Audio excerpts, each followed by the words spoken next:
2016 से लागू शराबबंदी एक बार फिर बहस के केंद्र में है। राज्य में बढ़ती अवैध शराब, होम डिलीवरी नेटवर्क, जहरीली शराब से मौतें और भारी राजस्व नुकसान और नई सरकार बनने के बाद नीतीश कुमार की उस पर समीक्षा। इन सभी मुद्दों के बीच सवाल उठने लगा है कि क्या शराबबंदी को पूरी तरह नहीं बल्कि नियंत्रित ढंग से बदला जा सकता है, इसमें कोई संशोधन किया जा सकता है और अगर होगा तो कैसे? अगर बदलता है ये कानून तो इसका रास्ता क्या है? आज इस खास रिपोर्ट में हम बताएंगे कि शराबबंदी को कैसे कंट्रोल किया जा सकता है और बिहार में शराब को कानूनी रूप से दोबारा चालू कराने की प्रक्रिया क्या होगी। अब नमस्कार, स्टार टीवी बिहार देख रहे हैं आप और मैं आपके साथ वंदना। बिहार में शराबबंदी को लागू हुए लगभग 9 साल हो चुके हैं। साल 2016 से बिहार में शराब बैन है। 2016 में बिहार की नीतीश सरकार ने Bihar prohibition and excise act पास कर राज्य को पूर्ण रूप से ड्राई स्टेट घोषित कर दिया था, जिसका मकसद था नशे से होने वाली घरेलू हिंसा को रोकना, अपराध कम करना और समाज को शराब मुक्त बनाना। महिलाओं की डिमांड थी नीतीश कुमार से कि शराब बंद करवा दीजिए और नीतीश कुमार ने शराबबंदी करवा दी। लेकिन समय के साथ इस कानून को लेकर सवाल भी उतने ही तेजी से बढ़े जितनी उम्मीदें इससे जुड़ी थी। इसका फायदा सोचा गया था, लेकिन बदले में इसका नुकसान ही बिहार को देखना पड़ा।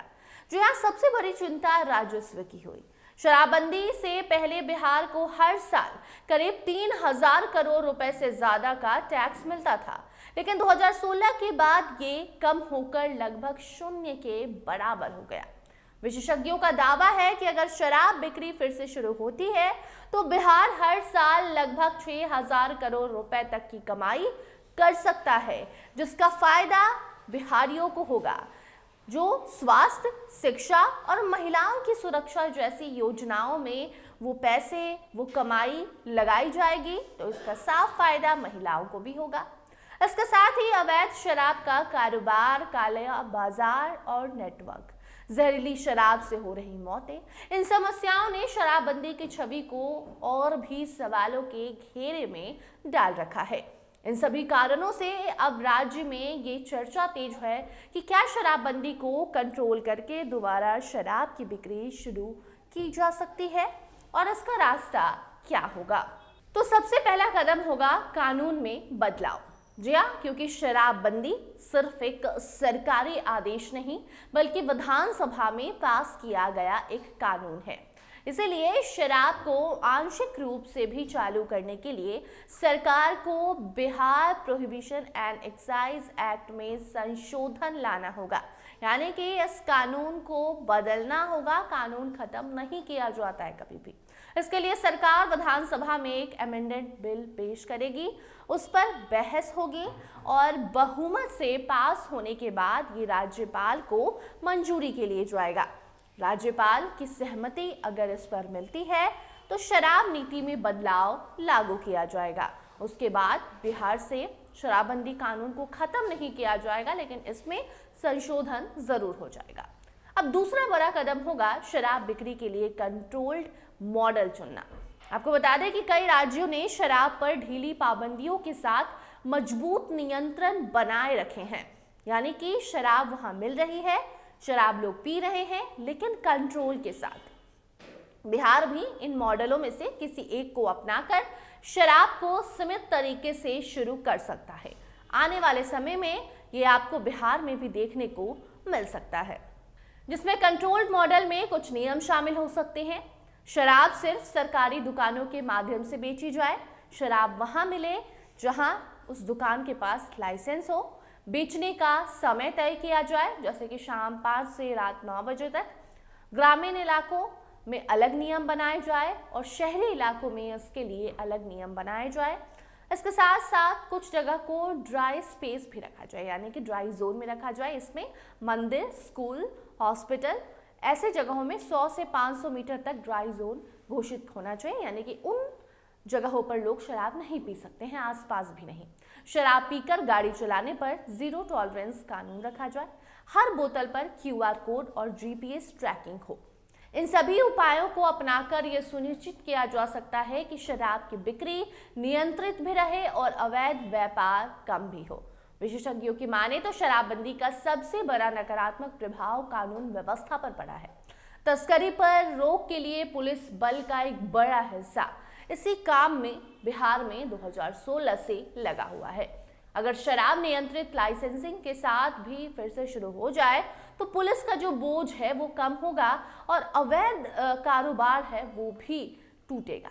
और सिर्फ पुलिस ही नहीं बल्कि बिहार में तो सरकारी शिक्षकों को भी इस काम में लगा दिया जाता है कि कोई शराब पीकर स्कूल के आसपास घूमे तो आप बता दीजिए मद्य निषेध विभाग को। तो ऐसे में कई सारे ऐसे उदाहरण हैं, तो शिक्षकों को भी राहत मिलेगी, शिक्षक बच्चों को पढ़ाएंगे ना कि शराबियों को पकड़ेंगे। इतना ही नहीं बल्कि शराब नीति में बदलाव से पहले सरकार को जनमत भी लेना होगा, क्योंकि शराबबंदी का सबसे बड़ा समर्थन ग्रामीण महिलाओं से मिलता है। ग्रामीण महिलाओं का कहना था नीतीश कुमार से कि शराब बंद करवा दीजिए और नीतीश कुमार ने यह फैसला ले लिया।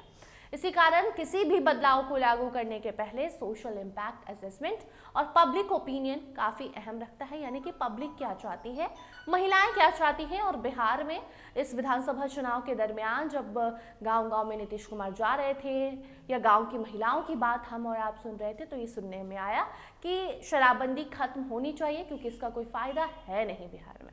सवाल ये भी है कि अगर शराब फिर से शुरू होती है तो उससे मिलने वाला राजस्व का इस्तेमाल कहाँ होगा।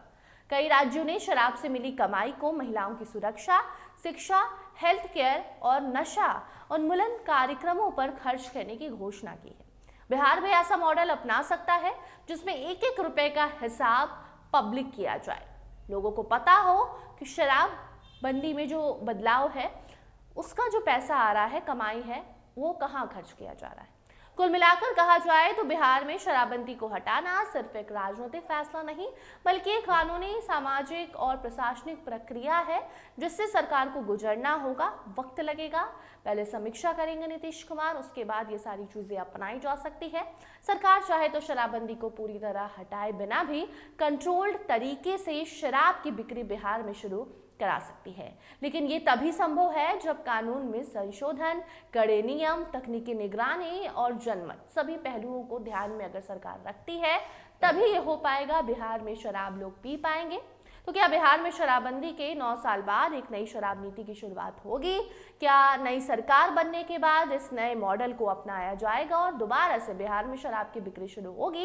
ये फैसला आने वाले समय में बिहार की राजनीति और समाज दोनों को प्रभावित करेगी। और फिलहाल अब देखना होगा कि नीतीश कुमार शराबबंदी पर समीक्षा कब करते हैं, जिसका इंतजार बिहार को है, क्योंकि इलेक्शन खत्म हुआ, नई सरकार बनी, नई सरकार का गठन हुआ और उसके बाद ही खबरें आने लगी कि समीक्षा तो होगी। बाकी देखना दिलचस्प होगा, तब तक इंतजार कीजिए। फिलहाल इस खबर में इतना ही। देखते रहिए स्टार टीवी बिहार। धन्यवाद।